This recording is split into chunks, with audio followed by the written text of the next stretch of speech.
Bonjour et bienvenue à Pack de Potes. Alors moi c'est TK, Terry Kaufman, l'américain de ce groupe d'amis réunis par le rugby. Et aujourd'hui l'ami ça va être Samuel Allard, vous le connaissez déjà sur l'épisode 82.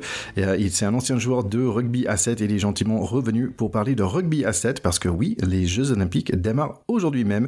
C'est des Olympic Games, je suis super content. Donc on y va tout de suite dans cette interview pour mieux comprendre en fait ce rugby à 7, qui est là, qui sont des bonnes équipes, des bons joueurs et quelles sont nos chances pour l'équipe de France de sortir victorieux avec un médaille.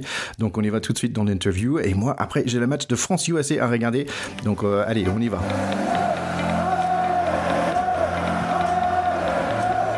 Aujourd'hui, nous sommes très contents d'avoir avec nous à nouveau, c'est Samuel Allard. Alors, Samuel qui a passé 4 ans sur l'équipe de France à 7. Donc, forcément, on va parler de 7 aujourd'hui, où là, mercredi, c'est les jours des premiers matchs. Je vous invite pour plus de détails, à nos chers écouteurs, vous pouvez toujours aller sur épisode 82, parce que Samuel est déjà venu chez nous, pour mieux entendre toute sa vie de joueur, sur l'ambiance de qu'est-ce que c'est d'être un joueur professionnel dans le 7, les coulisses vraiment de ce sport. Je vous encourage d'aller écouter cet épisode 82 et on va commencer pour dire un grand merci Samuel d'être revenu ici à Pack de Potes.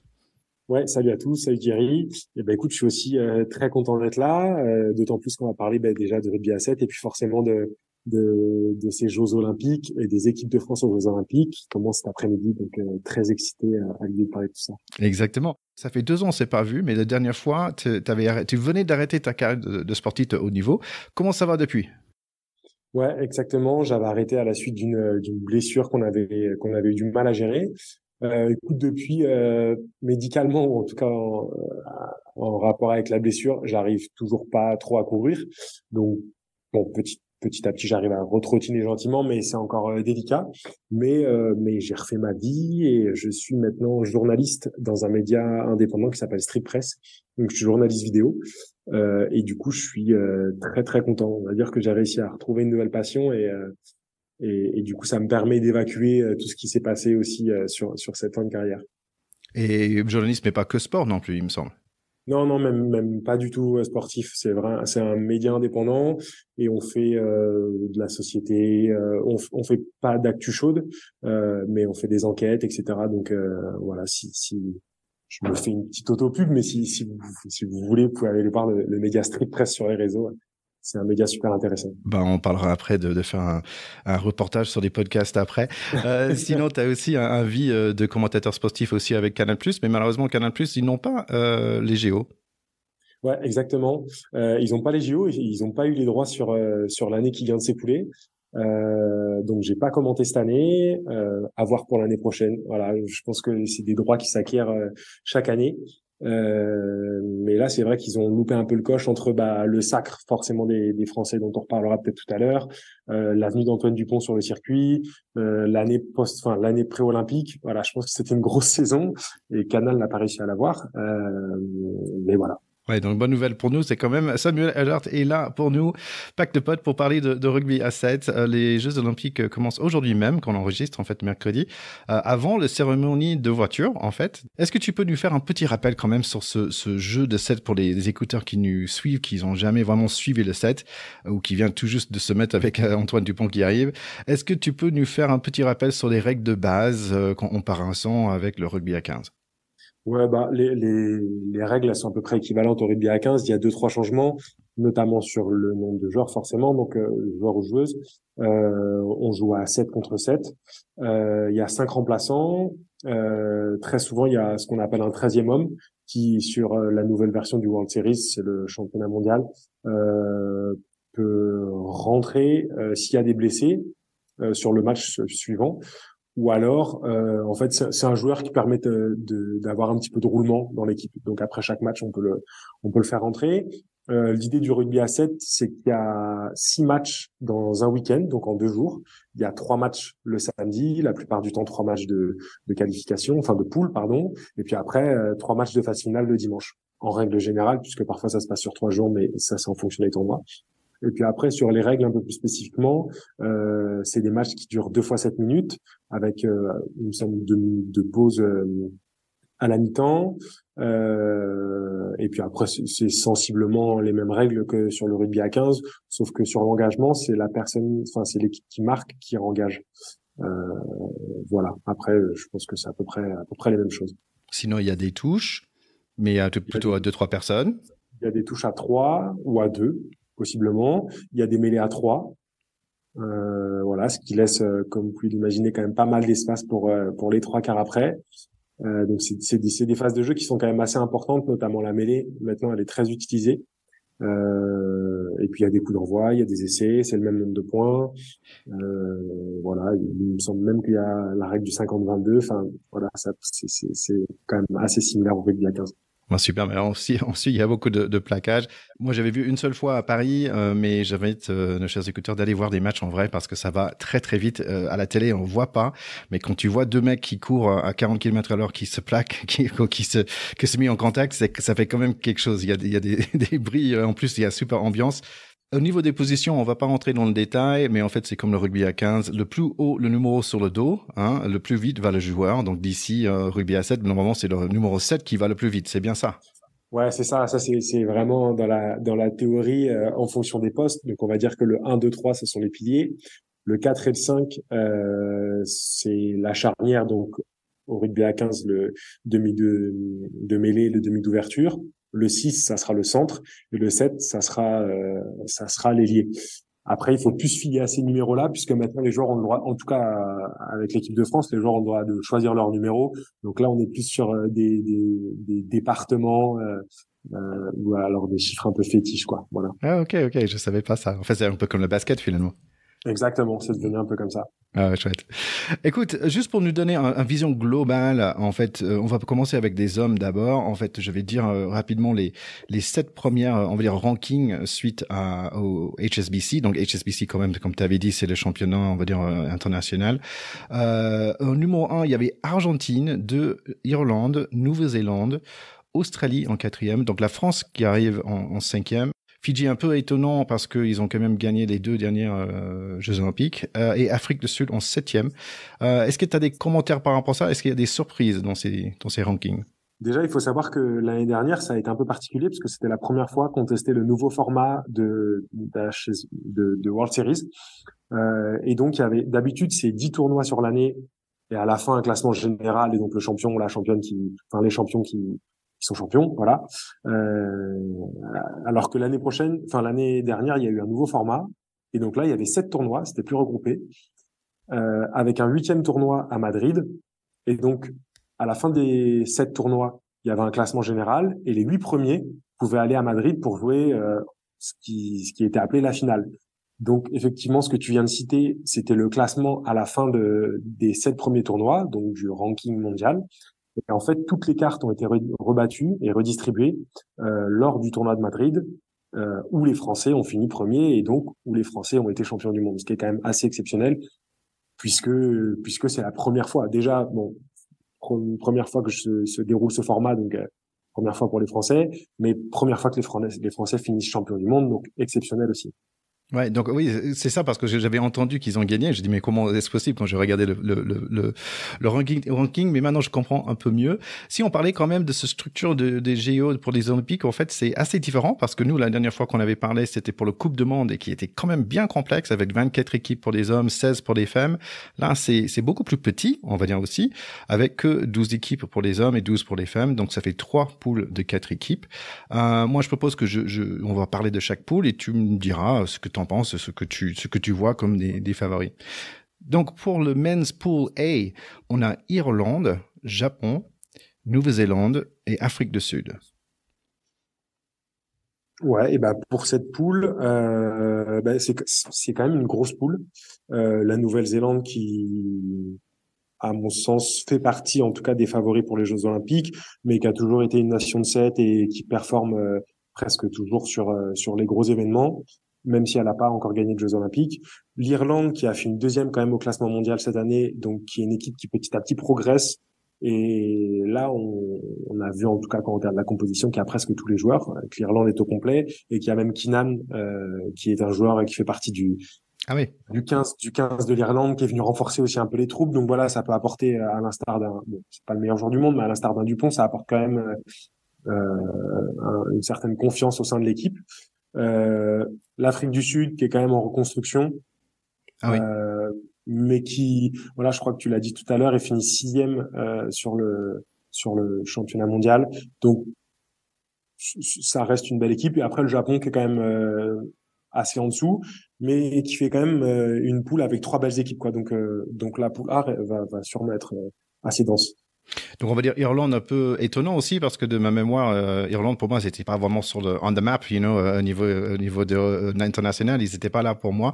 Donc j'étais un peu surpris de les voir. Apparemment ils ont un bon joueur aussi qui s'appelle Kennedy. Et donc là tu me dis qu'Afrique du Sud, pas forcément au top de leur niveau. Je me souviens ils avaient deux ailiers Dre 2 qui étaient incroyables à voir. Est-ce qu'ils sont toujours là ces deux-là? Ben, je j'ai pas regardé la composition de l'Afrique du Sud, mais effectivement, il y avait Senatla et Roscoe Speckman qui, en fait, il y a eu un espèce de mouvement quand l'Afrique du Sud était vraiment au top du top, et donc il y a beaucoup de joueurs qui sont partis, notamment à 15, et donc ces deux joueurs que je viens de citer sont allés aussi à 15 et ont joué dans le championnat sud-africain et puis après dans le championnat avec les provinces néo-zélandaises et australiennes. Donc il y a pas mal de joueurs qui sont partis et là l'Afrique du Sud a eu du mal un peu à se reconstruire parce que bah il s'était construit depuis pas mal de temps et on reconstruit pas une équipe top niveau du jour au lendemain. Et donc voilà, là, je crois que Rocco Speckman est là. Ça va être sûrement sa dernière année. Ils ont réussi quand même à récupérer quelques joueurs, mais encore une fois, c'est de la reconstruction. Ils ont pas gagné de tournoi, il me semble, cette année. Ils ont pas forcément performé dans le sens où ils finissent 5 ou sixième. Voilà, on a quand même connu l'Afrique du Sud au top niveau, et là, voilà, ils sont dans une période un peu plus compliquée. Bah écoute, il n'y a pas beaucoup de marge non plus parce que c'est les deux gagnants, le 1 et le 2 qui passent et les deux meilleures troisième places, on va dire comme ça. Et en fait, le premier match dans ce pool, en fait, c'est Irlande contre l'Afrique du Sud aussi. Donc ça risque d'être super intéressant le temps que ce podcast va être distribué. Ça va être du old news. Ce qui est intéressant, il y a ce mec Kennedy, il s'appelle Terry Kennedy. Moi, c'est Thierry, mais aux États-Unis, c'est Terry. Donc allez, j'y vais pour Irlande pour moi.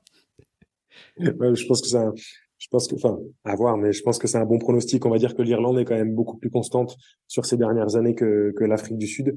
Et sur un tournoi olympique comme ça où, bah, toutes les cartes ont été redistribuées et surtout, pas en plein milieu d'une saison, on a eu quand même une préparation, etc. Je pense que l'Irlande a quand même une grosse carte à jouer sur, en tout cas sur les matchs de poule. En parlant de poule B, donc on a Argentine, Australie, Kenya et en fait ton chouchou à toi la dernière fois c'était Samoa. Ouais, bah là c'est un peu la poule de la mort. Dans le sens où on a l'Argentine qui finit premier de la saison régulière, donc grosse équipe, et qui perd en finale contre l'équipe de France à Madrid. Donc d'une, ils ont été déçus. De deux, ils ont quand même fait une saison assez extraordinaire et puis ils ne font que monter en puissance. Ils ont des joueurs qui sont assez exceptionnels, notamment Isgro qui lui a joué avec le 15 de l'Argentine, Moneta qui n'en finit plus de marquer des essais, puis après Gaston Revol, voilà, c'est un peu le métronome, beaucoup d'expérience, je crois qu'il a plus de 90 tours. Enfin voilà, ils ont vraiment une équipe super complète, sans parler de leur forme physique quand même assez exceptionnelle et qui va l'être puisqu'ils ont eu 2 ou 3 mois de préparation, enfin 2 mois de préparation. Donc l'Argentine, c'est je pense une des équipes à surveiller. L'Australie, qui me semble finit deuxième aussi du classement mondial, euh, qui a eu, alors pas des hauts et des bas, mais qui a pas non plus touché à chaque fois le top niveau sur le classement mondial, mais qui reste quand même une grosse équipe. Et puis après, voilà, il y a un niveau un petit peu en dessous pour les Samoa et le Kenya, mais ça reste quand même des équipes très physiques. Donc c'est pour ça que je dis que c'est un peu la poule de la mort. C'est que les gros matchs, ça va être Argentine-Australie, mais après les Samoa ça cogne et le Kenya ça fait mal, quoi. Donc je pense que tout le monde ne va pas sortir indemne de cette poule. Ouais, moi je suis bon plein de trucs sur les réseaux sociaux au niveau de rugby et à l'international, je vois beaucoup de gens assez excités par rapport au Kenya, qui disent qu'ils hâtent de voir le Kenya face à ces équipes-là, donc ça va être intéressant. Allez, poule C, notre poule à nous, quand même Fidji, comme on a déjà dit, 2 fois gagnant pour médaille d'or des Jeux Olympiques, la France, Uruguay et USA. Ouais, je suis désolé Thierry, mais là c'est plus la grande équipe des États-Unis. Euh, on va dire que c'est une poule quand on remet en perspective et que on sait que c'est les deux premiers qui sont qualifiés et les deux meilleurs troisièmes. Et on va dire que c'est une poule qui est quand même relativement accessible pour l'équipe de France, dans le sens où normalement, elle n'a pas trop de soucis à se faire avec les Uruguayens, avec les Américains non plus, puisqu'ils ont fini 9e du classement général, ils font pas une très bonne année. C'est même une année assez compliquée. On a vu Perry Baker, qui est vraiment la star des États-Unis, voire du circuit mondial, assez bon, on l'a vu pas avoir les mêmes attitudes qu'il peut avoir d'habitude sur un terrain, même si petit à petit il se relance et puis puisque je pense que c'est ses derniers Jeux Olympiques. Ouais, il est pas tout jeune non plus. J'ai vu qu'il est Oh, genre 38 ans, hein, quelque chose comme ouais, ça. c'est ça. Il C'est court ça. toujours plus vite que son âge. C'est dingue. Il court plus de 40 km/h. Il est 38 ans. C'est un truc de fou. Ouais, ouais, c'est un des joueurs qui va le plus vite sur le circuit. Mais après voilà, sur l'année, on les a rencontrés 5 fois, on les a battus 3 fois sur 2.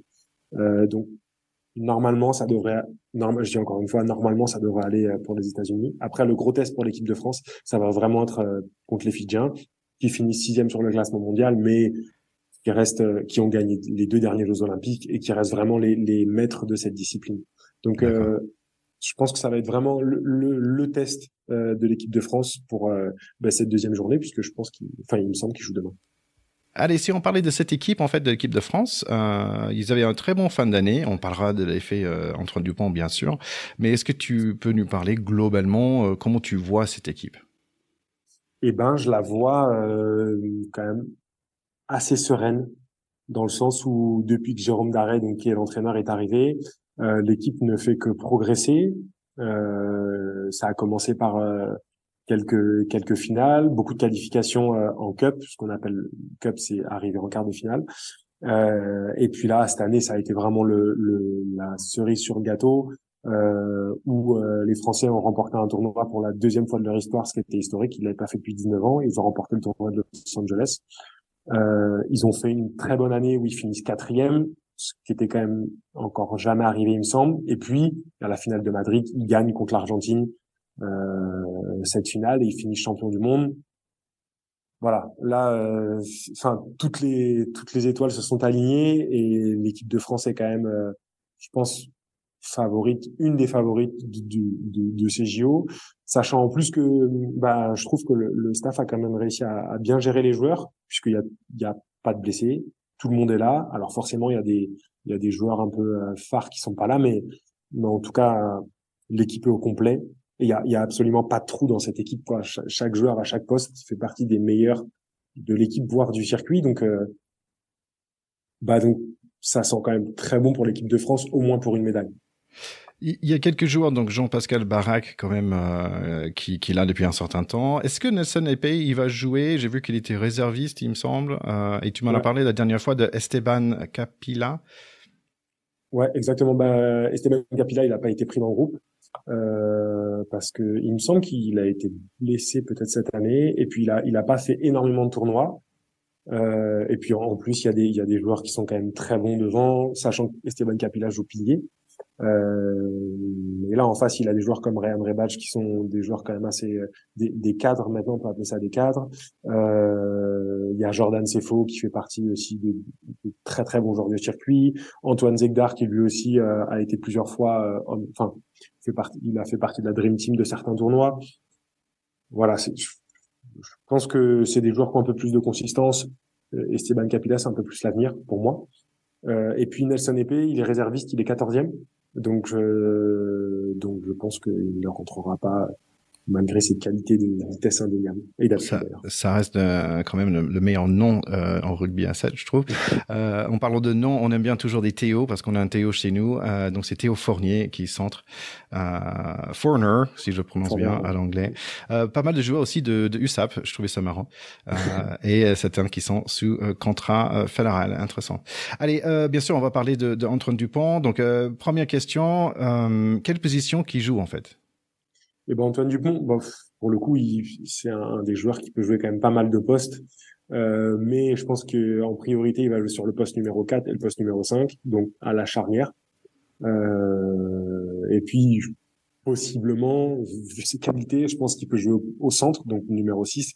Il peut peut-être même jouer talonneur, donc poste numéro 2, quoi. Donc, bon, voilà, on l'a vu sur les précédents tournois, il a fait quand même à chaque fois des grosses prestations. Je pense qu'il peut jouer un peu partout. Ouais, parle-moi de ça. Alors, ce côté sportif, quel est son effet, on va dire sportif, quand on arrive sur le match? Ben, déjà, je pense que, enfin, vraiment sur le côté très sportif, il a fait des rentrées progressives où petit à petit, il a pas voulu en faire trop dès le début. Et je trouve que sur les premiers matchs, il a distribué, il a pas forcément pris d'initiative. Et petit à petit, quand il s'est senti bien et quand il a senti aussi le groupe autour de lui qui était présent, eh ben il en a pris. Et là, on a vu quand même que, voilà, mine de rien, ça reste enfin, il a été meilleur joueur du monde il y a quelques années, je crois. Voilà, ça se voit. On va pas, enfin, il y a rien à dire, quoi. Ça reste un joueur exceptionnel, que ça soit physiquement, on a vu retourner des types. Techniquement et sur la vision du jeu, il a aussi quand même un coup d'avance.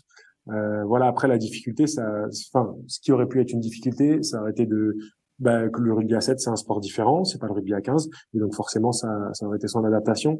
Mais je pense que ça a été très bien fait déjà du côté du staff. Ça a été fait intelligemment. Et puis lui, je pense que c'est un garçon aussi qui est assez alors je sais pas si modeste c'est le mot, enfin je pense qu'il est modeste, mais ce que je veux dire c'est que il y est allé il y est allé à tâtons et il s'est vraiment bien intégré dans l'équipe, que ça soit avec les gars dans les relations, mais que ça soit aussi dans le rugby, quoi.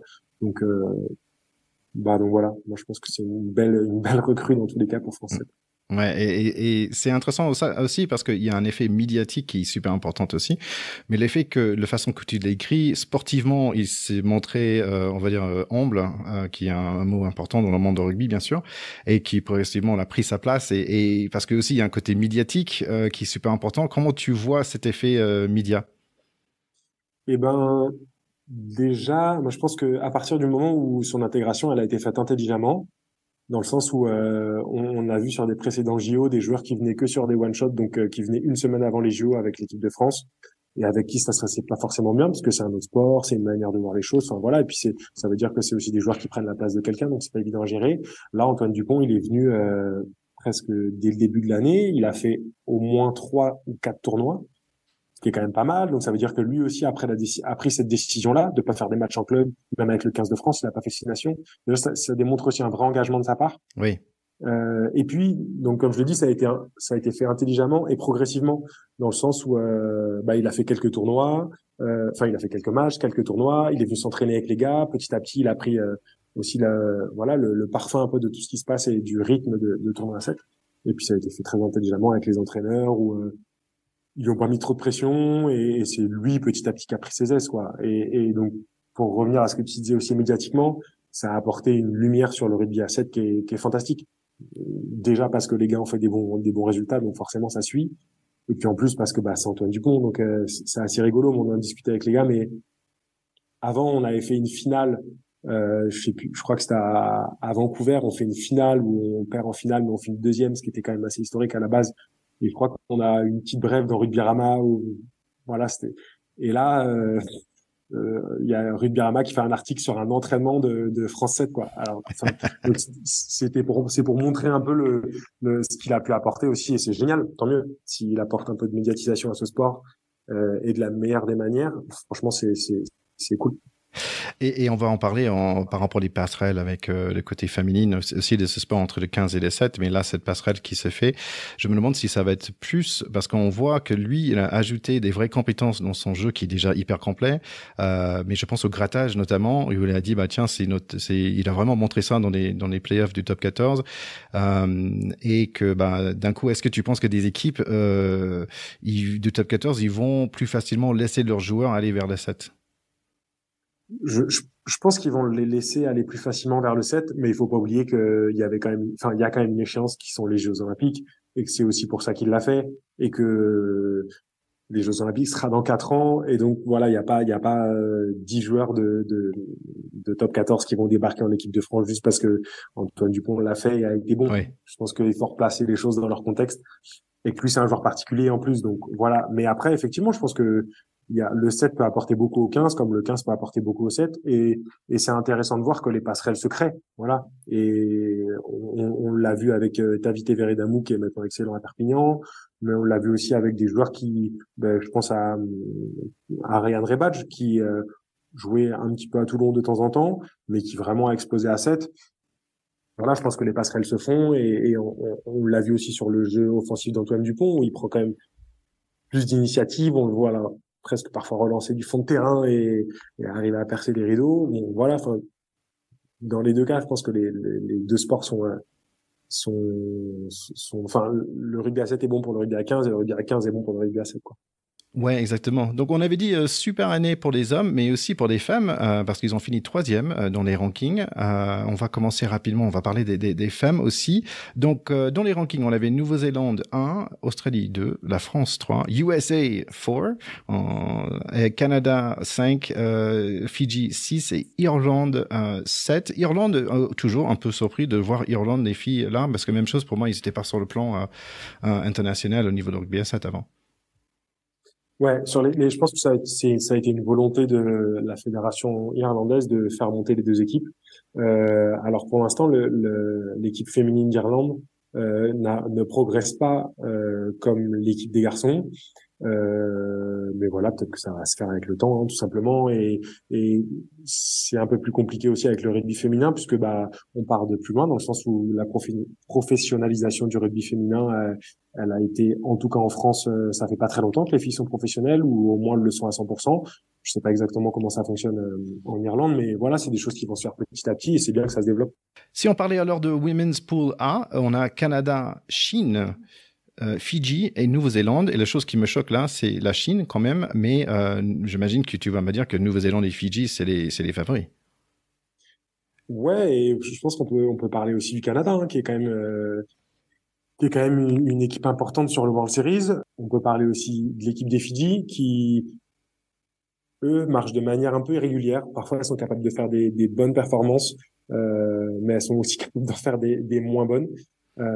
Et puis avec la Nouvelle-Zélande, qui pour moi est une des favorites, c'est une équipe il me semble, qui a remporté les derniers Jeux Olympiques à Tokyo, et puis je pense que c'est l'équipe qui a remporté le plus de World Series, qui a remporté le plus de tournois, qui a des joueurs cadres et des joueuses presque toutes les joueuses à chaque poste sont des cadres. Enfin, c'est vraiment une équipe qui a une identité 7 très forte et puis qui impressionne aussi ses adversaires. Donc c'est une poule intéressante. Il y a vraiment la Nouvelle-Zélande qui est au-dessus, les Fidji et les Canada peut-être qui sont un petit peu en dessous, et puis la Chine pour le coup qui s'est qualifiée, qui est passée en World Series et donc qui s'est qualifiée à côté. Poule B, on a Australie, Great Britain, donc l'Angleterre, Irlande et Afrique du Sud. Ouais, et donc dans cette poule B, pareil, on a l'Afrique du Sud qui a fait une saison un peu classique. Voilà, c'est pas la meilleure équipe de cette poule. Ceux qui font partie des grands favoris, au même titre que la Nouvelle-Zélande, ça va être l'Australie. L'Australie qui a déjà gagné les Jeux Olympiques à Rio, qui a fini aussi, en tout cas qui a gagné la finale à Madrid, en face des filles d'ailleurs, de France 7. Ah, okay. Et donc qui a gagné la finale. Et puis qui fait une très bonne année avec des grosses joueuses, hein, quand même. Au niveau de l'Australie, on peut penser à Madison Levy qui explose vraiment tous les compteurs. C'est une fille qui est assez grande, qui est très puissante, qui va très très vite. Voilà, il y a des joueuses qui sont vraiment exceptionnelles chez l'Australie, avec Kaslik aussi, la capitaine, qui elle distribue. C'est un peu le métronome. Elle arrive à jouer, elle arrive à tout le temps jouer très bien les coups. Elle est très juste dans son jeu. Et puis après, l'Irlande, on en parlait tout à l'heure, qui est une équipe qui a du mal quand même un petit peu à se lancer. Donc vraiment la grosse favorite et des JO et de cette poule B, ça va être cette équipe d'Australie. Ouais, juste rapidement par rapport à les meilleures joueuses nominées pour du 7, en fait, parfois c'est soit, en gros, c'est soit australien ou Nouvelle-Zélande. C'est un truc de fou. Et là, on va parler de Anne-Cécile Siofani, mais c'est un des rares personnes qui n'est pas Nouvelle-Zélande ou australienne, parce que c'est incroyable. Et surtout Nouvelle-Zélande, j'ai oublié de dire, il y a Portia Woodman qu'on connaît bien, déjà elle est pas tout jeune, mais elle est toujours là. Et il y a une jeune fille qui s'appelle Michaela Blyde, si je dis bien. Et en fait, elle était joueuse de l'année 2017 et 2018, mais en fait, elle a que 28 ans, en fait. Donc, c'est un truc de fou. Donc, franchement, cette équipe de Nouvelle-Zélande, je pense que ça va loin. Et l'équipe d'Australie, comme tu dis, sur les réseaux, je vois qu'ils sont vraiment un super impressionnantes. Allez, si on parle de notre poule à nous, poule C, on a Brésil, la France, Japon and USA. Ouais, exactement. Du coup, une poule, pareil, une poule assez accessible quand même, je trouve, pour l'équipe de France, avec, pour commencer, l'équipe des États-Unis, qui a fini quatrième sur le ranking mondial. Donc, voilà, qui fait partie du top 4. C'est quand même une belle équipe. C'est surtout une équipe assez physique, avec des filles comme Tepper et Meyer, qui sont des filles très, très costauds, qu'on envoie souvent au défi, et donc qui peuvent faire mal aussi à l'équipe de France, ou enfin, les filles peuvent laisser du jus, en fait, pour jouer contre, enfin, de jouer contre cette équipe américaine. Et puis parce que forcément, elles ont une carte à jouer, hein, on va pas se mentir. Alors peut-être pas sur la médaille d'or, mais en tout cas pour aller chercher une médaille, je pense que c'est un des objectifs des Américaines. Et puis après, il y a le Japon et le Brésil, qui là sont quand même des équipes un peu plus faibles. Il me semble que les filles de France 7 ont joué en tout, hein, sur pas juste sur l'année dernière, mais 23 matchs contre le Brésil, elles en ont gagné 22. Donc voilà, là il y a quand même une belle différence d'écart avec le Japon et avec le Brésil. Et si on parlait de cette équipe des filles, alors, en fait, c'est beaucoup de noms qu'on connaît. Il y a certaines personnes qui sont vraiment spécialisées 7. Donc, j'avais mentionné Anne-Cécile Siofani, qui était joueuse de l'année 2021. Séraphine Okemba, en fait, qui tu m'en as parlé la dernière fois, qu'on a parlé il y a 2 ans, qui est toujours là. Et d'autres filles qu'on va dire, tiens, on les connaît ces noms parce que Caroline Drouon, qui est le 10 pour l'équipe de France, Camille Grassunet, Chloé Jacquet, et je pense que je laisse 3 ou 4 noms.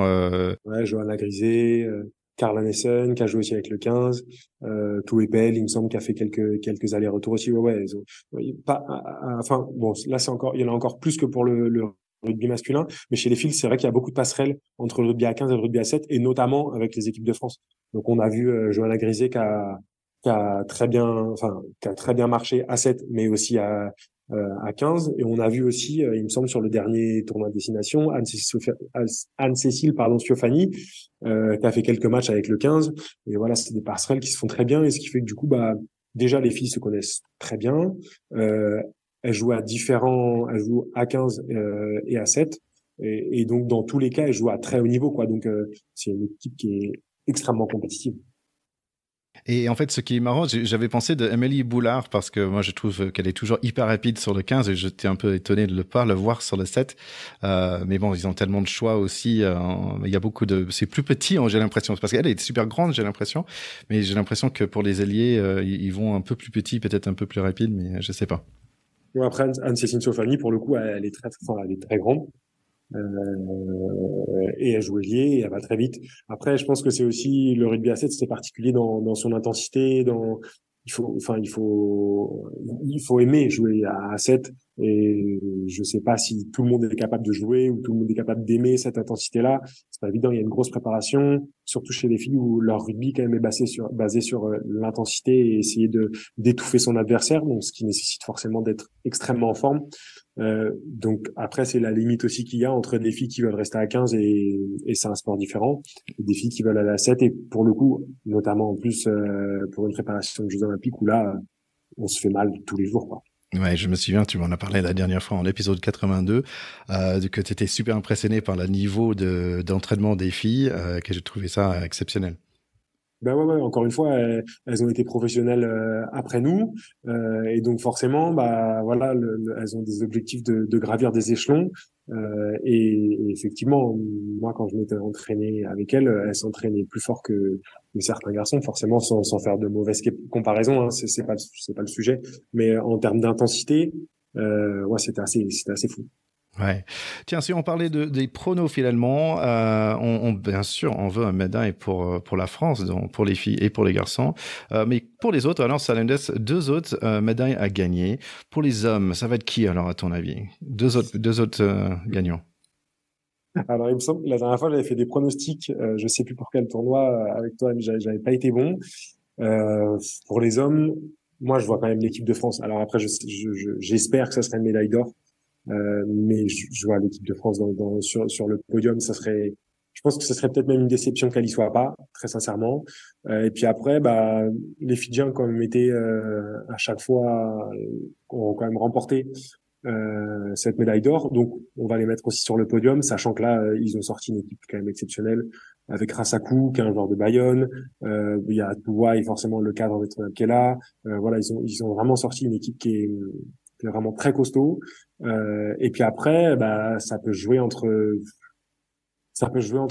la dernière place peut jouer entre l'Australie, la Nouvelle-Zélande et l'Argentine. Alors peut-être l'Australie en dernier, mais entre la Nouvelle-Zélande et l'Argentine, ça peut être potentiellement une demi-finale qui va faire très très mal. Ouais. Ouais, sympa. Et pour les filles alors, bien sûr les Françaises, mais qui d'autre, deux autres équipes? Et pour les filles, pareil. On va dire que les Françaises, elles ont déjà on est chez nous, donc forcément on a envie de remporter cette médaille. Et puis les filles ont fait une très belle saison, encore une fois. Même si elles ont pas remporté la finale à Madrid, elles finissent secondes. Sur la saison, elles sont très bien classées aussi. Elles ont réussi à battre une par une toutes les adversaires. Elles ont réussi à battre la Nouvelle-Zélande, l'Australie, etc. Donc forcément, on mise gros sur les filles des Français, je veux dire. Et puis après, indéniablement, ça va être la deuxième et troisième place va jouer avec la Nouvelle-Zélande et l'Australie, quoi. C'est vraiment il y a vraiment un gap avec ces trois équipes-là et puis le reste du monde. Est-ce que tu as, pour finir, est-ce que tu as un petit équipe chouchou, outsider, celle que tu aimerais bien, ça fait toujours partie des Jeux Olympiques, en fait, des petites équipes que tu te retrouves en train de dire, ouais, allez, Trinidad, tu vois, ce genre de choses, j'aime bien.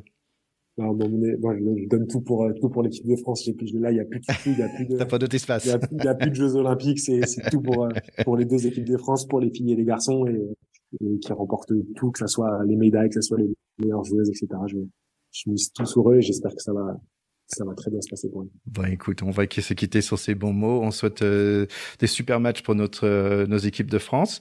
Samuel, toujours un grand plaisir de t'avoir. Donc, on encourage tout le monde d'aller suivre Street Press. Et donc, merci encore d'être d'ici de retour à Impact Pot.